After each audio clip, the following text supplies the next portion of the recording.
falam, se a linguagem ela muda, então vamos mudar agora, mas também não é assim. Não, aí é um... Aí... Elo.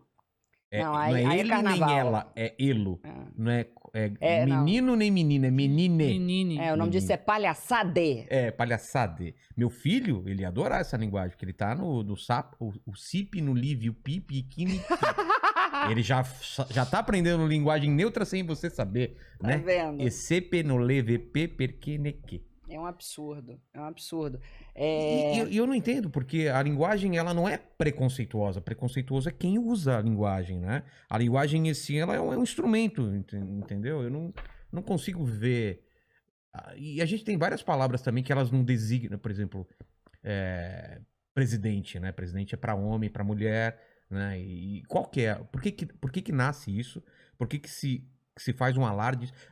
Às vezes a gente também fica muito preocupado e é uma parcela muito pequena também que faz esse barulho e a gente fica preocupado também. Exato, nem 2%. É, exatamente.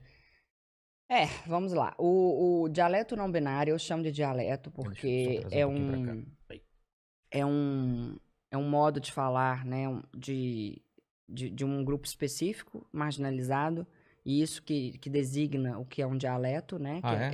Dialeto é um modo de falar de um grupo que vive à margem. Não no sentido de ser menor, pior e tal. À margem no sentido de não ser o grupo do centro. É o mainstream. Exato, ótimo, muito obrigada. O dialeto não binário, ele só interessa aos não binários e às pessoas aos militantes de ideologias de gênero. Essa é a grande verdade. E ele não faz o menor sentido. Por quê? Vamos lá. A língua portuguesa vem do latim. No latim havia o gênero masculino, o gênero feminino e o gênero neutro. Na passagem do latim para o português, o que era neutro se tornou masculino. Logo, quando eu digo boa noite a todos, eu já estou incluindo todas, porque o masculino, na nossa língua, faz o papel do feminino também, do neutro. Entendi. De tudo. Isso não é machismo. Isso é regra. Isso é regra e as pessoas querem achar machismo em tudo. Então, quando alguém diz boa noite a todos e a todas, essa pessoa está sendo redundante. E quando já abrange. Já abrange. E quando essa pessoa diz boa noite a todos, a todas e a todes, essa pessoa está sendo ridícula.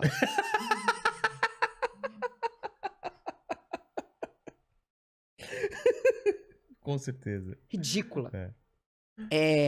Tá. Então, esse é o primeiro argumento. O segundo argumento dizem que o dialeto não binário existe para que as pessoas sejam incluídas, né? Mas, na verdade, ele exclui as pessoas. Por que ele exclui? Ele exclui quem tem dislexia. Imagine uma criança na escola, lá no processo dela de alfabetização, de não sei o que e tal, tentando de aprender paralelamente um outro modo de escrever e de falar. Então, exclui os disléxicos que, de fato, que verdadeiramente já têm dificuldades com a língua. Exclui os cegos, que fazem uso de softwares de leitura, e aí esses softwares teriam de ser atualizados. Exclui os surdos que fazem compreensão com a linguagem labial. Porque a compreensão de todo é diferente de todex e de tode na língua, no lábio. Ou colocar X, ou colocar uma arroba. Zona. Começaram com X e arroba, depois passaram para a letra E. Mas aí as empresas estão usando muito X também no bom mocismo delas, né? E tal. Então, exclui os disléxicos, exclui os surdos, exclui os cegos, e exclui uma parcela da sociedade enorme, majoritária, que vê tudo isso como uma grande bobagem. Que mais? Aqui a gente tem a Academia Brasileira de Letras. Na França, lá eles têm a Académie Française, que é um órgão que que tem a mesma função. E lá eles se pronunciaram há mais tempo dizendo que se trata, abre aspas, de uma aberração linguística. Fecha aspas. E o ministro da Educação Nacional da França proibiu o uso do dialeto não binário nas escolas e nas faculdades. E isso deveria ocorrer aqui. O meu nome está... Eu não sou uma pessoa ligada à política. Eu não tenho decoro para estar na política. Eu não teria paciência com aquilo. Eu não quero fazer parte da política. Em meia hora eu mandaria alguém ali para algum lugar, indubitavelmente. Mas meu nome está num projeto de lei em Santa Catarina contra o dialeto não binário. Eu ajudo deputados, eu ajudo vereadores a criarem teoria, né, a argumentarem contra o dialeto não binário, porque eu entendo que isso é uma forma de defender a minha língua, o meu idioma. Que não é fácil, né? Já é difícil a gente estudar e saber falar o idioma corretamente. Exato, a gente ainda vai vive complicar ainda mais. Isso. Gente, a gente vive num país lotado de semi-analfabetos, de analfabetos funcionais, e aí eles querem ainda impor coisas. E o que eles falam? Não, a gente não quer impor. A gente quer, porque eu já participei de discussões sobre isso. A gente quer só que a norma culta conviva com o dialeto não binário. Só que a gente sabe qual que é o fim disso. É muito bonitinho, é fofo, sabe? E tal. Mas no fim a gente caminha, sim, para uma exclusão paulatina do nosso idioma, da norma culta, na verdade. A gente caminha para uma desvalorização paulatina da norma culta. O ministro da Educação francesa, o ministro da Educação Nacional, porque lá se chama ministro da Educação Nacional. Só uma coisa antes disso. As pessoas não têm noção de o quanto a língua ela faz parte da compreensão da gente como indivíduo, né? Eu ia falar isso agora. Não é? Você vê o americano, quanto ele tem o inglês, o português, o francês. Todo mundo tem orgulho da língua que fala, do respeito à história dele. E aqui parece que tudo isso é besteira, né? Esse movimento é um movimento que também está ocorrendo na língua inglesa, em todas as línguas. Mentira, não posso falar que são todas, mas em várias. No Canadá já está tendo um problema, né, de você até ser preso ou ter que pagar multa se você não usar esse tipo de linguagem ou alguma coisa parecida, né? Eu ouvi falar disso, eu não tenho dados, mas eu ouvi falar disso, que o Canadá era o lugar em que... Que você pode ir preso se você não usar o tratamento correto, né? Mas até eu perguntei, tem um trecho com a Nani muito bom, você pode falar sobre isso com ela também, porque ela tem uma opinião muito forte sobre isso. E ela também acha besteira e tal. E aí eu vejo, por exemplo, os trans que tiveram tanto trabalho para ser tratado como como ser tratado como ela, e de repente chega um pessoal falando, não é mais ela, é elo. Assim, estão perguntando para as pessoas, porque parece um grupo que está querendo falar para um monte de gente, e essas pessoas, elas nem foram consultadas, né? Então, se você... Mas de acordo com eles, desculpa te interromper, de acordo com eles, a pessoa não binária, que não se identifica nem com gênero feminino, nem com gênero masculino, ela pediria para ser tratada assim. Pelo que eu tô entendendo, você olha pra Nani, você vai falar ela. Sim. Olha pra você, fala ele. Mas o não binário falaria por favor, pronome neutro, entendeu? Linguagem não binária. Pelo que eu entendi, porque também somos homens. Eu entendi isso, e tem pessoas que falam não, que essa linguagem vai substituir aquilo que a gente tava falando. Em vez de tratar tudo quando é genérico, vai ser linguagem neutra. Pelo amor de Deus, então tomara que eu morra Então, antes. em vez de falar ele ou ela, não, já fala elos, e aí já é todo mundo. Agora, sabe o que me dá muita... Não sei, alguém no chat aí pode ajudar a gente também pra saber como que tá isso. Sabe o que me dá raiva? O Max foi mais rápido.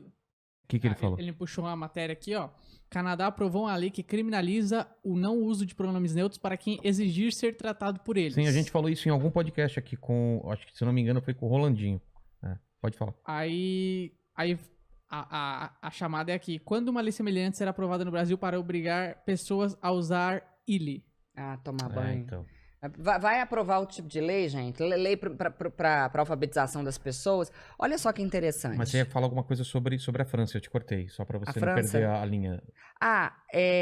O ministro da Educação, da Educação Nacional lá na França, ele falou, e eu concordo com ele, que esse dialeto, em que ele é prejudicial? Ele é prejudicial principalmente na interpretação de um texto. Né? Para você entender o que está escrito, gente, é outra língua. Então, na interpretação, para você escrever, enfim. E outra coisa, é arbitrário. Colocou-se uma letra E E aí, tá. E aí, como é que eu vou... Alface. E pente. E alface. E elefante. Elefante, Como é que vai ser isso? É. Entendeu? É um total... Olha, o Brasil, quer dizer, isso aí é mundial, mas é um... Mas sabe o que me parece? Parece que a gente não tem problema sério pra resolver, não é? Exato. Pô, o homossexual que tá tomando lampadada na Paulista, sabe? A mulher que tá sendo agredida na casa dela, essas coisas são importantes. E o jeito que vai ser tratado, você acha que a mulher na periferia tá preocupada, ou o trans tá preocupado com isso? Olha, Não é? Ele você tá falou uma coisa ótima, que é o seguinte, complementando. Trata-se de um modo de falar de uma elite progressista. É, uma elite. É uma elite progressista. Por quê? O menino lá da favela... Tá sendo discutido no Starbucks isso, entendeu? Exato. Obrigada. É isso. É discussão de Starbucks. E outra coisa, o que me dá muita raiva é quem difunde isso, os maiores responsáveis por isso, são os professores universitários. Ah, é? São os maiores responsáveis por isso. Teve agora o Museu da Língua Portuguesa. O museu fez isso. Eu já dei algumas entrevistas sobre isso. Eu brinquei, eu falei, gente... Foi um comunicado? Foi o quê? Foi alguma coisa no Twitter. Que eles falaram, se eu não me engano, todos, todas e todes. E eu falei, é museu, né? Já sepultou. Tá ótimo, eu fiz piada com a desgraça. Eu falei, é museu, já sepultou. Os professores universitários militantes, os professores universitários ligados a ideologias de gênero, são os responsáveis por isso. São eles que colocam todos os dias em e-mails, queridos alunos, boa noite, que escrevem no quadro, boa noite a todos. E por que eu sei disso? Porque eu recebo directs todos os dias de pessoas inconformadas com isso. Todos os dias. Então, assim, é triste. É triste ver um professor colocar a ideologia dele acima da norma, do estudo, do que é correto, do que é certo. E aí vem algumas empresas e entram nesse bom mocismo. E aí eles escrevem o suco de todes. Sabe? É uma babaquice. Mas é uma babaquice. Eu acho que seria muito legal se a gente tivesse num nível de alfabetização absurdo. Se a gente tivesse um nível de leitura que 80% das pessoas leem 10 livros por ano e tal. E aí a gente começa a pensar, pô, todo mundo escreve bem, todo mundo é alfabetizado. Vamos pensar sobre isso. Só que não, a gente